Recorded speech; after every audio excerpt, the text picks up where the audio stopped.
The more CO2 you want to capture, the more seabound containers we put on your ship. And then at port, essentially, we swap the containers with fresh limestone containers. It's almost like a battery.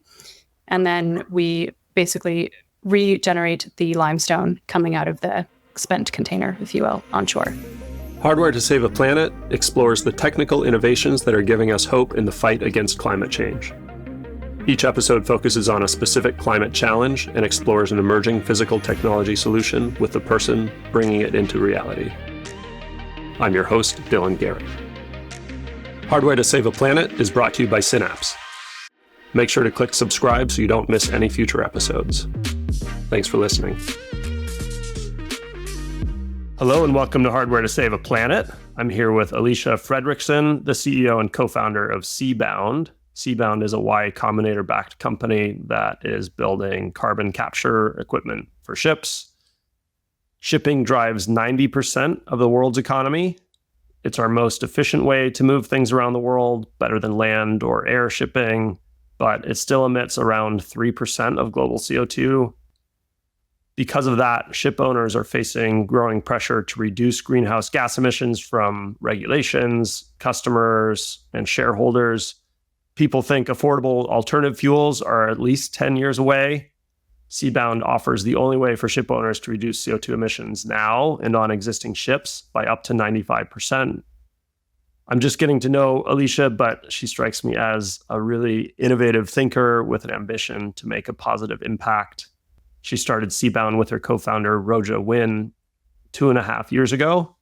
Before that, she worked for Generation, a youth employment organization. She worked for Stanford's D School. She also founded an artisan jewelry social enterprise called SEMA Circle. For undergrad, she was one of the founding class students at Minerva University, which I've heard, I don't know if this is true, but I've heard it has the lowest acceptance rate of any university. Alisha, it's really an honor to have you. Thanks for joining. Thanks for having me. It's good to be here.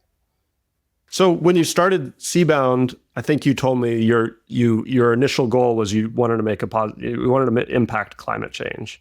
Mm-hmm. And I'm curious kind of what your process was like to sort of look at all the things you could potentially do and why you ended up landing on shipping. Yeah, for sure.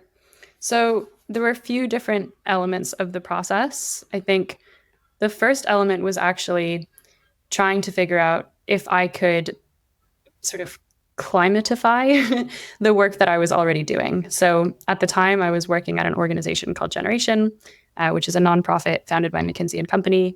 And they basically train and place people who are struggling to get access to the workforce into, incredible careers. And so I think they're world class at doing that. And so my question was, how could we train and place people into like green careers and what are green jobs? And so I ended up asking that question a variety of times in the organization. And then I kept putting my hand up whenever there was something green job related. And in the end, sort of created a climate program or a green jobs program at that organization. And that was part of my education to just sort of getting involved and doing what I could with what was already in front of me. So that was probably step one. At the same time, I was also doing some sort of external activism. So I actually helped to start a group in London that was focused on campaigning for the Green New Deal because a friend of mine was already involved. So it was sort of, again, how can I just learn from what's around me and use what's around me to try to make some sort of an impact there and educate myself. Step two was maybe more formal education. So that's where I tried to read and or listen to many podcasts actually about kind of what is the climate challenge from a really macro perspective and sort of what are some of the neglected sectors? Why haven't we moved as quickly as we need to? What are some of the big sort of challenges there? And again, tried to take more of like a top-down perspective to figure out where I might potentially be able to have an impact within that. And finally, I got involved in some new projects as well. And one of these projects was actually helping my dad with his startup. And they make fuel for ships out of captured CO2 and green hydrogen. It's a company called Liquid Wind. And so I've kind of been in the background a little bit for the past 6 or 7 years since they've been around, sort of supporting him, looking at things like fundraising and partnership building, which is what I was working on at Generation. And that gave me unique exposure to the world of maritime, to the challenges of decarbonizing shipping, to the ways that ship owners think. I think maybe a little bit of sort of vicarious self-confidence, also just through seeing my dad being able to build something like that. And I think the amazing thing to kind of, close the loop here was that there was this overlap between what I was finding in my macro research, which is that shipping is one of these final hard-to-abate sectors that doesn't yet have, a technological solution, and that unique insight and exposure that I had from supporting the creation of liquid wind. And then the specific idea for Seabound actually came from that work. So this company, Liquid Wind, they make fuel for ships out of captured CO2. Ironically, they didn't know where to get the captured CO2 from. And so that was kind of the big aha moment or insight. There's tremendous amounts of CO2 that ships are spewing, directly from their engines. And so what if we could capture that, sell that for clean fuel production that the ships burn, and eventually create the circular fuel system and sort of keep it all contained? And I think at that point in time, I was sort of so taken by the idea, but also candidly just so impatient to get started that I quit my job within a week and tried to figure out if you could capture carbon on a ship. Okay. So it's a long story. Yeah, no, it's awesome. When I was looking at what your dad does, because you had mentioned your dad was kind of in this field, my first take on it was, in some ways, it looks like you're working on competitive solutions. Like the kind of premise for Seabound is we don't yet have alternative clean fuels for shipping, so we need to be capturing in the meantime, CO2. And then here's your dad creating those clean fuels that would eventually potentially make Seabound obsolete. Is that kind of the right way to look at it, or it almost feels more like you could be partners? I think it's more the partnership perspective. So the type of fuel they create is called green methanol, and it's a carbon neutral fuel because it uses CO2 for its production and it releases CO2 when it's burned. And so essentially it's just kind of, it's neutral. And so if you could capture that CO2 that the methanol once burned releases, then you could actually reduce even more CO2. And again, one of the challenges of making green methanol is sourcing CO2 as a feedstock. And so I actually see us as being able to catalyze and accelerate the production of green methanol by providing this critical input that is currently a bottleneck. So maybe that's sort of like a very optimistic and idealistic perspective, but I hope that we can actually catalyze clean fuel production, complement it by creating the circular system, and eventually maybe even sort of, together we can provide this sort of next level solution, which would be carbon negative ships, which would be possible if the original source of CO2 was biogenic, and then it was turned into green methanol, and then it was captured and then sequestered after that. And the prospect of carbon negative ships, I feel like, is unheard of in the industry or in the world today. But how incredible would that be? And that would only be possible if you were to combine these types of solutions. So this would be CO2 from plants that have sequestered, so it could be that have captured the CO2 from the atmosphere. Yeah, so maybe it's like a BECCS facility or, like a pulp mill, essentially, and then it's post-combustion carbon capture on a pulp mill. Do you think that's kind of the future of the industry, more so than, I don't know, electrification or hydrogen or carbon something else? Carbon negativity through fuels, or? Yeah. I think that's probably a hot take. I think we're very far away from carbon negativity. I think the whole industry is focused on carbon neutral fuels, whether that be green methanol or green ammonia. Those seem to be the two main contenders. However, as we've mentioned, unfortunately, those are still very far away from being in sufficient supply. And there's also other industries that want the same fuels. So can't capture carbon post-combustion on a plane. It doesn't really work. The only thing you can really do for planes is swap out the fuel source using sustainable aviation fuel. And so that industry, and potentially others as well, are going to want the same fuels that the shipping industry wants. And usually the shipping industry is at the back of the line. They kind of get the dirtiest leftover fuel at the moment.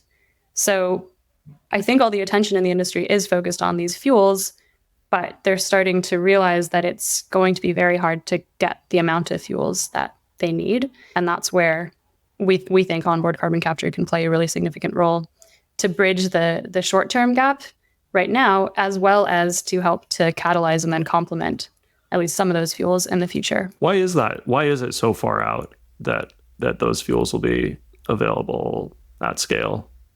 Yeah. I mean, I think like shipping is really, really hard to abate for, a number of different reasons, but I think one of them is the willingness to pay. And so I think it's kind of mostly a market-based answer in the sense that, running a ship on carbon neutral fuel is more expensive than running a ship on conventional fossil fuels.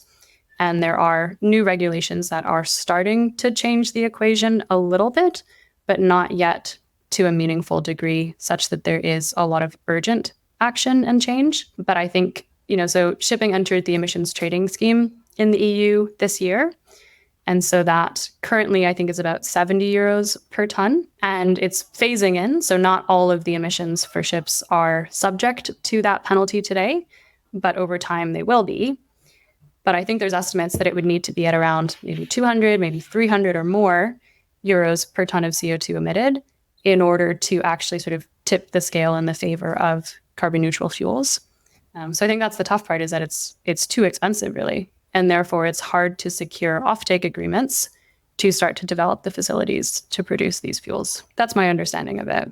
And your solution is a cheaper way to reduce emissions. Yeah, so I think we face similar challenges in that it's more expensive to capture CO2 on a ship than it is not to. And so there needs to be an incentive to do so. And I think there's enough of an incentive for some of the first movers, maybe some of the early adopters, to start to adopt this technology, especially because our system can be retrofitted or installed onto existing ships for a very low price point, especially compared to some of these clean fuels that might need entirely new engines, which are very expensive. And so it is technically a retrofittable solution to put a new engine onto a ship and then to use a different type of fuel. But that's a really big investment to make, depending on how old the ship is, which is where mostly these clean fuels will be for a whole new fleet of ships, which is still quite far away. Ships have about 20 to 30 year lifetimes. So by offering a modular and incremental retrofittable solution like onboard carbon capture, we can help them to comply with regulation over time without having to make these really significant upfront investments. I see. So if you're a ship owner with an existing fleet, the prospect of retrofitting with new technology for clean fuels is just this massive investment relative to retrofitting for capturing CO2 emissions. And if the fuels don't exist yet, why would you do that? Why would you install a new engine for a new type of fuel if you're not going to use that new type of fuel? Yeah. I'd love to learn more about the pressure these ship owners are experiencing from regulation and things like that. And we did an episode with Remora. Are you familiar with them? Yeah, They're doing for sure. Carbon capture on trucks for semi-trucks. Yeah. And if I remember right, what Paul described was a lot of that pressure is kind of coming from consumers ultimately. It was the manufacturers saying, we need to reduce our scope 3 emissions, and sort of rolling that down to their shipping, that was rolling down to the shipping companies. Interesting. Yeah. And or the trucking companies. The trucking companies, yeah. And that kind of desire to reduce scope 3 emissions from the manufacturers was coming from kind of some market pressure, some foreseen regulation in the future, and some kind of voluntary target, net zero targets and things like that. My understanding, and it's all fractured, right? It's probably different in every country. My understanding is for ocean freight, there's this international body that regulates. And is that primarily where the pressure is coming from? Yes and no. So shipping is, as you can imagine, so shipping is an inherently global industry. And so there is a global regulatory body called the International Maritime Organization, or IMO. It's a UN body. And they certainly have a lot of leverage and clout within the industry. And the regulations that the IMO set to reduce greenhouse gas emissions, I think, are probably the main reason why ship owners talk to us today, is because they know that IMO mandates do matter. I think that the urgency of IMO mandates isn't so severe that all ship owners are, installing new technologies today. And I think a lot of the sort of the actual implementation or the implications of not meeting the IMO mandates are actually more on the market side. So, for instance, one of the IMO measures is that they've got this index, which is called the Carbon Intensity Indicator, or CII. And essentially, every ship gets a score from A to E on how carbon intensive their operations are. So you can think of it as like a report card for a ship. And the companies that basically lease the ships or book space on the ships to move their cargo around, they are using those CII scores to choose which ships to be renting, essentially. And so if you have a D ship or an E ship, you're not going to be able to book customers for much longer. You're sort of starting to get an asset that is, depreciating in value. It's a sunk asset, I suppose, not to use too many shipping puns today. But so I think there's the sort of customer side in the sense that the regulator has given them a language or a framework that they can now use to make very specific demands about how green they want their ships to be. So I think that's really significant. Ships are expensive assets, and so they're financed by, this whole segment of sort of shipping specific banks. And so there's also a lot of potential influence to be contributing to the transition as well. So there's a group called the Poseidon Principles, which is basically a set of guidelines for how banks should make lending decisions based on how carbon intensive the ship's operations are. And they're using the IMO framework. Again, they're using those report cards to choose which ships to be financing. And I think it's something like 35 banks representing 80% of shipping finance have signed up to the Poseidon Principles. So I think candidly that the IMO regulations have limited teeth on their own, but because they create this new language that the rest of the industry uses, they do end up having a lot of influence. So that's the IMO. And then there's also, I think, teethier measures, specifically from the EU. So shipping entered the emissions trading scheme. There's a new program as well called Fuel EU Maritime that's coming into play next year. Ports that won't allow you to actually show up at the port if your ship doesn't comply. So I think those measures are much more significant, which is where we see most of the decarbonization activity in the industry happening within Europe, or at least with European ship owners to begin with. Okay, so you started with this question, is it possible to capture CO2 on a ship? Mm-hmm. What happened from there? It is possible. We've done it.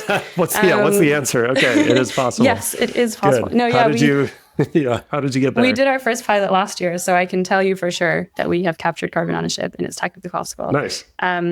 We were technology agnostic initially. We didn't have the system, right? And so I think just to clarify that we took a very different approach, I think, than many other hardware startups or technology startups, where you might sort of invent something in a lab, or you come up with some sort of innovation through your research, and then you look for a way to commercialize that. Whereas for us, we started with the problem, right, which is shipping is still hard to abate. We started with the hypothesis that onboard carbon capture could be transformative. And then we basically used first principles thinking to try to figure out, if we could build a solution to actually sort of answer that question or to solve that problem. So we reviewed all of the different types of carbon capture technologies that are used on land to try to figure out, could any of them physically fit on a ship? What would the costs of that potentially be? What would be the pros and cons? What are the different technology readiness levels? We spoke to a variety of experts as well in the space, like different carbon capture experts, to figure out, again, kind of more nuanced details of those pros and cons. And then we started speaking to ship owners, probably uncomfortably early, prior to us really having any hypotheses of how we would solve their problems, but really just to learn about the challenges that they were facing and to try to get a sense of what their evaluation criteria essentially were. And that kind of helped us to figure out what are the hardest parts of this problem that we should be addressing in selecting which carbon capture technology to use. And it was things like, we can't burn extra fuel on board, right? So it needs to be like very, very low in terms of its energy requirements on the vessel. Or, ports don't have CO2 like offloading or receiving infrastructure. And it takes a long time for that infrastructure to be developed because it needs to be somewhat coordinated across the world. So we didn't want to have a pure CO2 solution that would be showing up at ports that ship owners would then be stranded with. So those are just a couple examples of the design criteria that we started to learn about in the approach that we took. to talk to experts, talk to customers, and basically build a model to compare and contrast technologies. Mm-hmm. And what was the solution? What's the approach? Yeah. So in the end, we picked a second generation carbon capture technology called calcium looping, and we actually decoupled it. So we just do half of the process on a ship, and then we do half of it on shore.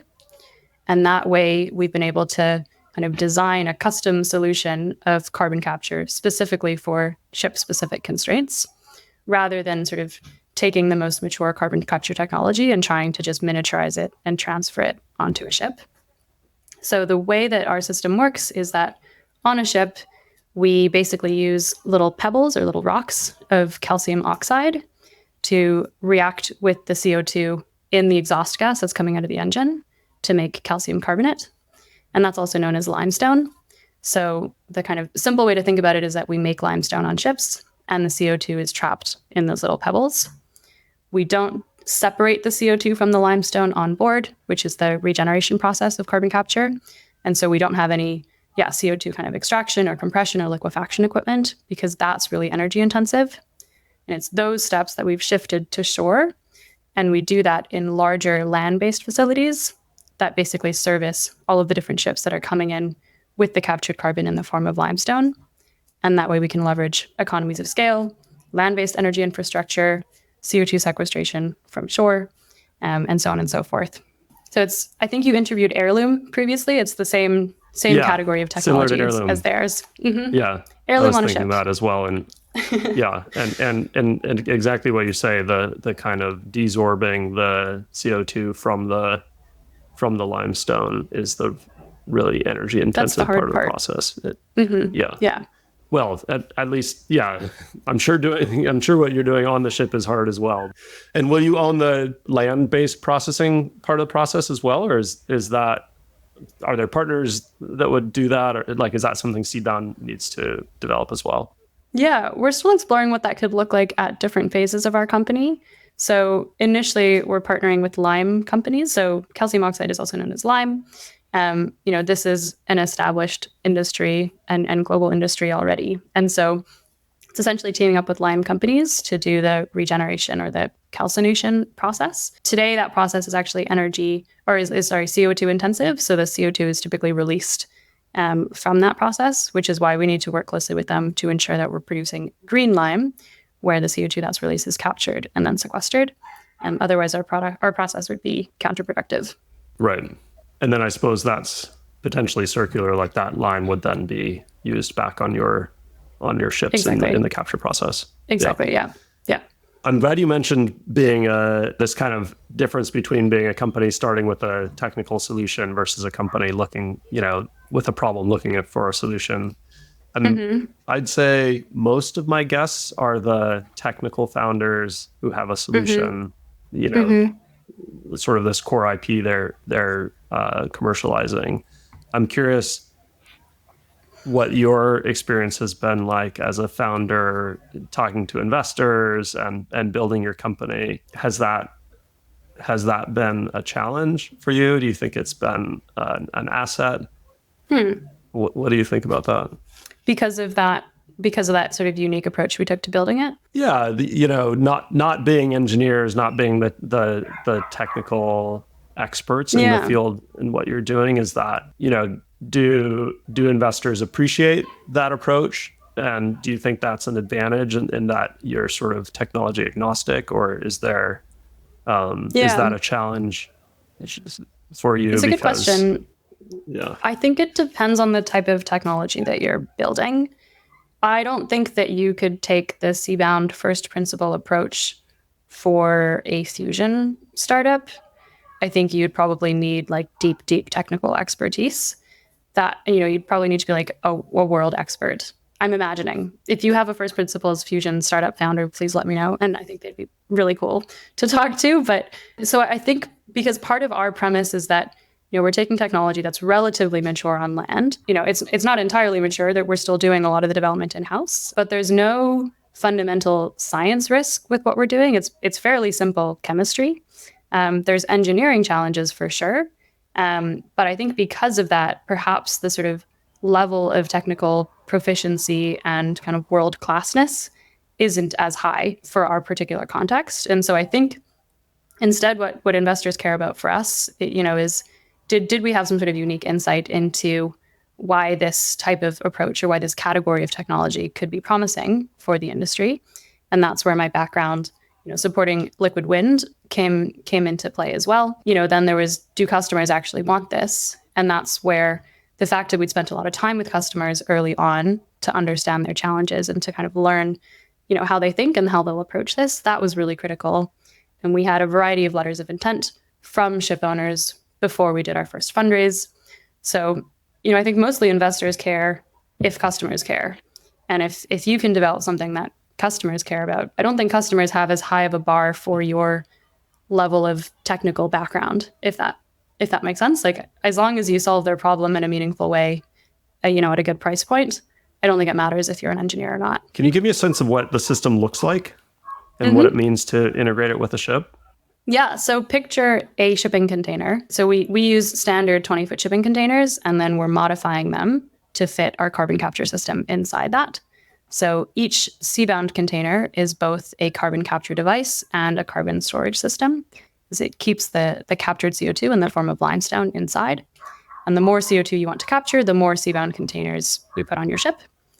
And then at port, essentially, we swap the containers with fresh limestone containers. It's almost like a battery.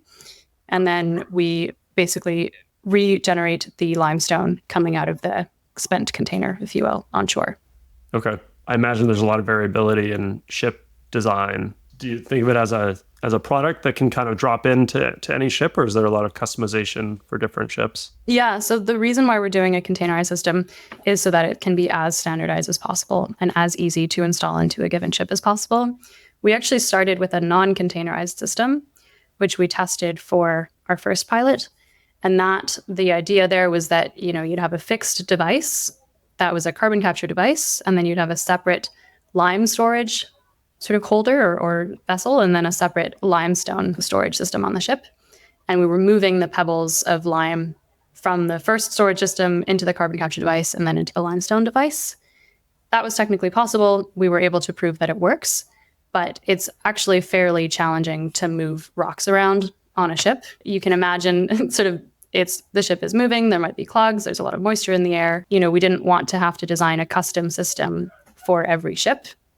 My team spent a couple of months in a shipyard in Turkey in the middle of summer, which was incredibly hot and quite a chaotic environment to be in. And we were basically building and installing the first system during that time. And I think that's when we were all just feeling like, wow, if this could be modular, that would be so much easier. We wouldn't have to spend our summers in shipyards all the time. And so we essentially found a way to flip our technology on its head and to create a modular version of it so that we could now fit it into containers and work on basically literally shipping containers out the door so that they could be installed on a variety of different types of ships.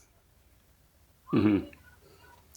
It's interesting how so many of these climate tech solutions end up fitting into shipping containers.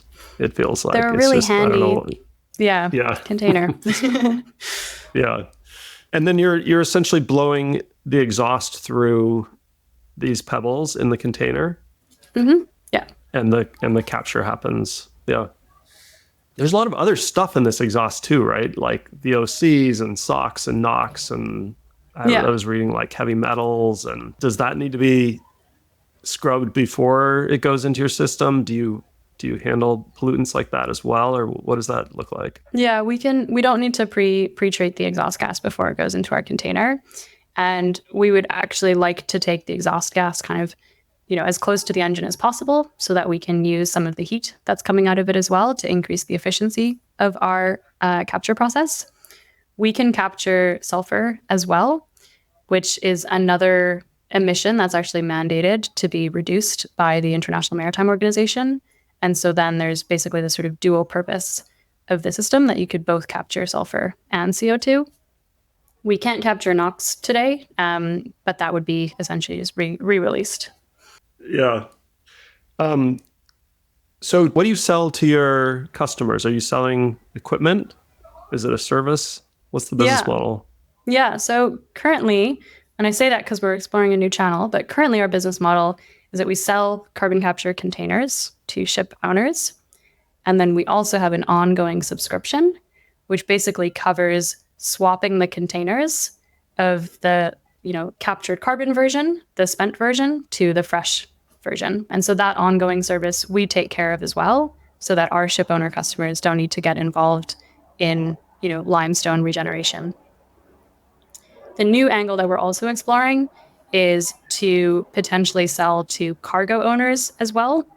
So, as you said at the beginning of the episode, shipping moves about 90% of the world's goods. And so most companies that make things move things on ships. And therefore, maritime or kind of ocean freight emissions is part of their scope 3.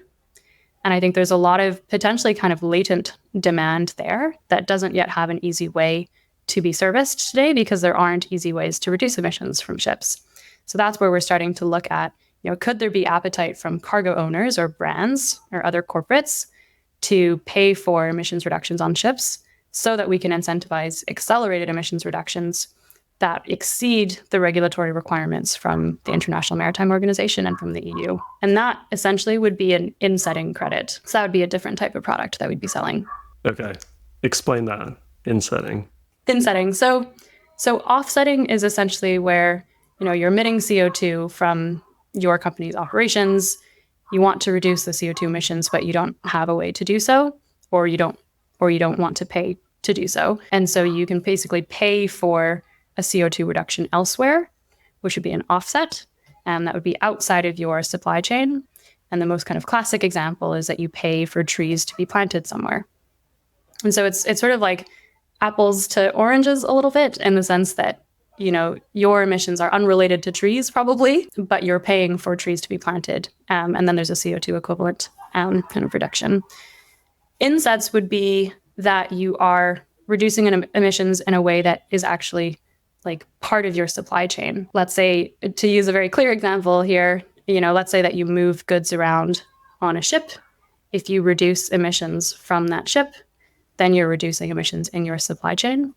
And that typically falls into scope 3 emissions for most companies. And so it's more of an apples to apples comparison, right? Maybe you're not paying for emissions reductions on the specific ship that you're moving goods on, but so long as it's a ship and it's a comparable type of emissions reduction, then it would be considered a carbon inset. Does that make sense? Yeah, it's making me think of another question I wanted to ask you, which is kind of this moral hazard argument with point source carbon capture. Yeah, sure. Which is that if by giving people a way to continue to burn fossil fuels without emissions, are we pushing out efforts to find cleaner solutions, move to cleaner fuels or electrify or whatever it may be? What's your perspective on that? Yeah, I mean, I think that's where the label hard to abate kind of came from, is that there's these sectors or these assets such as ships that are so hard to decarbonize in the ways that we might decarbonize other sectors. It's very, very hard to electrify a ship.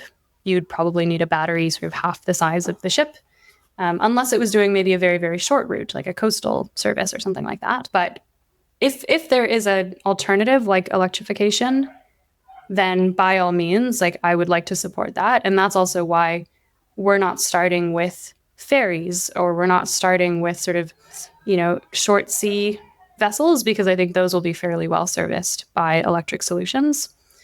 But if there is no other way to reduce emissions and it's truly hard to abate, then I think, we still need to reduce those emissions in some way. And that's where carbon capture can be really instrumental. And ultimately, the atmosphere doesn't care. The atmosphere doesn't distinguish between how the CO2 has been reduced. So I think that's where it's kind of all of the above that we need to do. And that's where this is a fairly pragmatic approach, but one I think that's really needed, especially for this sector. Mm-hmm. Can you share some of the just high level financials of how a customer of yours is looking at this? Maybe your sort of current business model, what's that initial investment?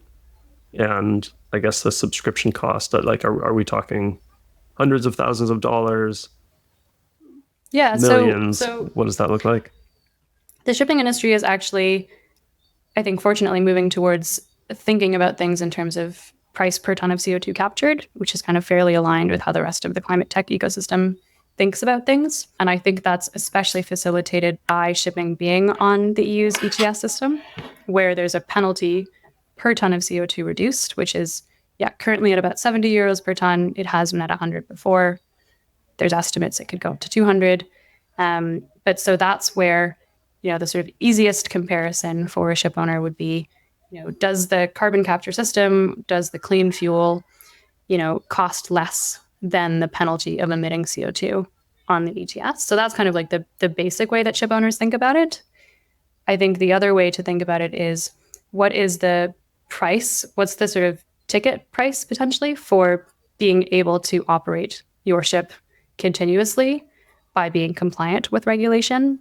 So let's say that you have a 10-year-old ship that you paid $100 million for, and it is struggling to comply with EU's regulation next year or with IMO regulation.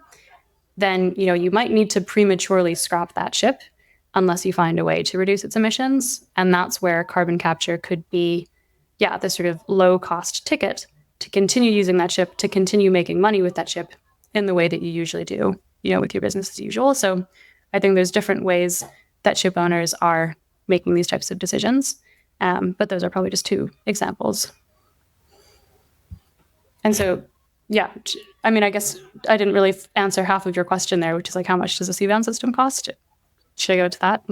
Yeah, if you're willing to share, I'm curious, just order of magnitude.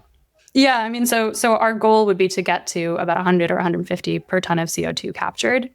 That won't be the price initially, as we're still developing the technology and developing that green lime supply. But that's kind of the aim that we have down the line.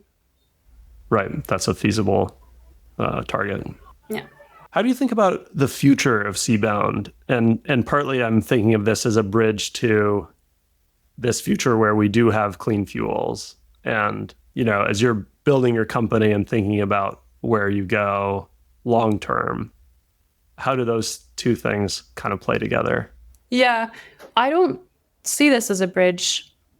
And if it was a bridge, it would be a very, very long bridge. But I don't really see it as a bridge, because I think it does complement other solutions in the industry. And so, the kind of step one is retrofit existing ships and capture the CO2, from the existing global fleet. And then step two is start to capture CO2 on like new ships as well.